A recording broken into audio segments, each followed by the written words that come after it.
Ways to build and maintain trust in your relationship.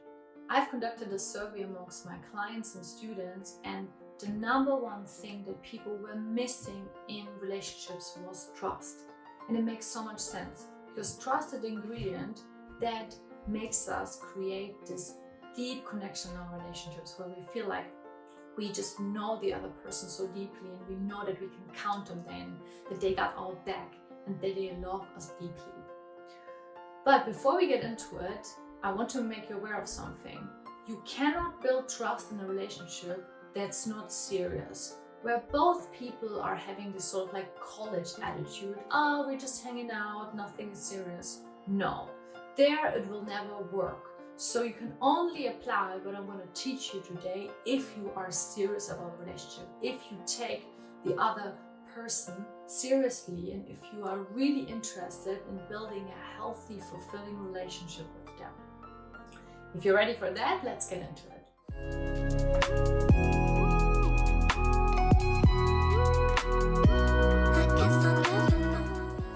So before you start dating or you start a new relationship, you should agree to maintain those 3 principles of healthy relationships that I'm about to share with you. These principles will make sure that you are starting off on the right foot already with the goal of having this deeply connected relationship. You're making the foundation, you're creating a foundation together. So the number 1 principle of healthy relationships is we are a team. When you look at your partner, the person you are dating, you should look at them as if they were playing for the same team as you, as if you would want to win a football match with them. And that means that their best interest is your best interest. That means if they feel bad, it will automatically reflect on a relationship. So it's in your interest to make sure to always treat your partner with love, respect, kindness, and to look out for them. And very important here is to not play any games. So many people I know, they are still behaving in relationships as if they're 15 years old, like texting at a certain time and like not calling, pretending that the other person is not important to them.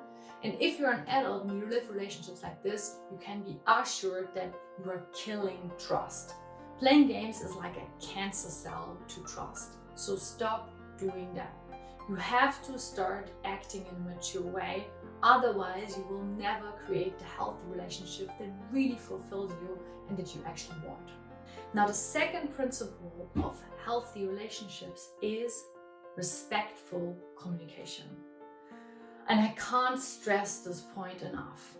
Most relationships that I know, clients that come to me, that want to work with me, they're saying, I don't understand, why is our relationship so rocky? And I look at the way they are talking with each other and it's shocking for me. They are snapping at each other, they get loud and aggressive during conflicts, they are ignoring each other when everything is too much, It's disrespectful communication. And that again is like poison for trust. Because if you're expecting at any moment when you're doing something wrong, when there's a conflict, or just when your partner is in a bad mood, that they will snap at you or lash out at you or even call you names, you cannot build up trust because it is inherently unsafe situation, So learn how to communicate with respect and with compassion, and this also will not just benefit you in relationships, but in all areas of your life, with your family, with your work. At work, people will think you're a person with integrity and that they can trust you and that they can count on you and that you're actually a mature adult. So learn respectful communication. It will benefit you so much. Now, the third principle of healthy relating is openness. Being open with each other. If everyone has such a strong wall around them, you cannot connect. There's no point of connection. It's just walls. But very important to state here is that the openness is something that changes in a relationship. It gets more and more and more open. So in the beginning, we start with a little bit of open sharing, and then we increase it more and more as the trust and the connection in the relationship increases and develops. And this really leads me into the second point. So how does the trust building then work in a relationship over time? So let me get into it. So the most safest way to build up trust in a relationship is to slowly check each other out. And what I mean by that is that, let's say you are on the first date or the first 5 dates, when you're just getting to know each other and you're, talking about like hobbies and maybe your career plans and, everything else that makes you like a unique person. So, what you do is that you start sharing something a little deeper with that person. Maybe something that you would not tell every stranger or your work colleague, something a little deeper. Maybe some situation that was a bit difficult for you in the past. And then you really watch their reaction. You are thinking, okay, how is that person reacting to this deeper thing that I'm telling them? If the reaction is positive, if it makes you feel good, if it makes you feel cared for, if it makes you feel like, oh, I can trust that person with something, you notice it, you are aware of it. You make like a little checklist. And then after the date is finished and you're at home, you think about it. Wow, okay. So how this person reacted was a good thing. That's really good. That means I can trust them a little bit. If, however, you have a really bad feeling, like they reacted in a way that made you feel uncomfortable, maybe rejected, they made you feel unloved, you're thinking, oh, okay, so I shared a little bit with them of me, something more deep, something vulnerable, and they didn't treat me well. Maybe that's a bit of a bad sign, Then the next time you do it again. And if it went well, you can share something a little bit deeper. You can, again, watch their reaction, Does it make you feel good? Is it something positive? If it didn't go well in the first place, share something, with the same depth than the first time and just watch. It could be that maybe the first time they just had like a bad moment or something like this, or it was a topic that triggered them. If the reaction is good, wow, that's already a good sign. And then the next time you can go a little deeper. However, if again they made you feel uncomfortable, they made you feel unloved or rejected, you are noticing, oh shoot, maybe that person is not so trustworthy, Maybe that person is not a good fit for me, Maybe I need a bit more love or caring in a partner. So as you can see, with this process, what you're doing, you are being open, because without openness, other people can't see you. But at the same time, you're also protecting yourself and you're slowly checking out, are they trustworthy? Are they a good person? Are we fitting together?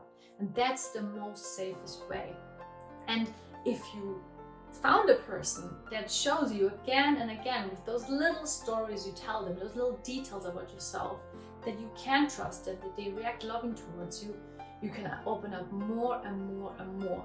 And you will see that it is safe. So as I said, the third principle is really like it increases slowly in time. So the more trustworthy they feel, the more open you can be. But it is important that we start opening, because if you don't do it, your partner will have such a hard time connecting with you. And also additionally, if you're showing yourself in an open way, that also establishes trust in the other person, because they are feeling, oh wow, he or she will always say what's up with them. I can count on their word. They don't hold back something from me, So it goes also the other way around. So openness is actually very, very important. And especially people who are maybe struggling with jealousy, they will find it really beneficial if you're open, because it shows them, okay, actually, I don't have a reason to be jealous, because should there, maybe be a third person involved, or should the attraction change, the other person would openly and honestly tell me. Now, how to then maintain the trust in the relationship for a long period of time. And if you have figured out the basics, that is super simple. How you do it is that you at all times maintain those 3 principles of open relating, of healthy relating. So you will always remember that you are a team in your relationship, that you got each other's back, that your partner's best interest is your best interest, and that has to be a lifelong process. I'm now with my relationship since 4 years, I'm engaged, and I felt never more like a team with my partner, and it's a beautiful feeling, and I want to have it forever because I know that we will have kids, we will go through many challenges, and this is so important to keep this team attitude, and that makes me feel like so much trust in my partner because I know that he's got my back, he's always behind me, so keep that up. Then of course, respectful communication. So many couples, when they are 50 or whatever, they just snap at each other. And imagine the trust is just gone. So respectful communication, again, has to be a principle that has to be applied forever. And it should actually get more respectful and more loving the longer you are together. Because the love also grows and you learn more as a person. And then of course the openness, very naturally, if you apply what I told you before, you will even want to be more open because it feels so good and it's so amazing. And that's also how a relationship will never ever get boring, because you will find out more layers of each other. You will find more parts, more personality traits that were not there before, and it can be a beautiful journey. If you're interested in learning more, you can join the Conscious Relationship School for free. This is the place where I teach people from all around the world relationship skills, and we are right now building up a community of beautiful, interested people who are really ready to bring their relationships to the next levels. So it would be so cool to join. Thank you so much for watching this video. If you liked it, give me a thumbs up, subscribe to the channel, and I hope to see you in the next video. All the best.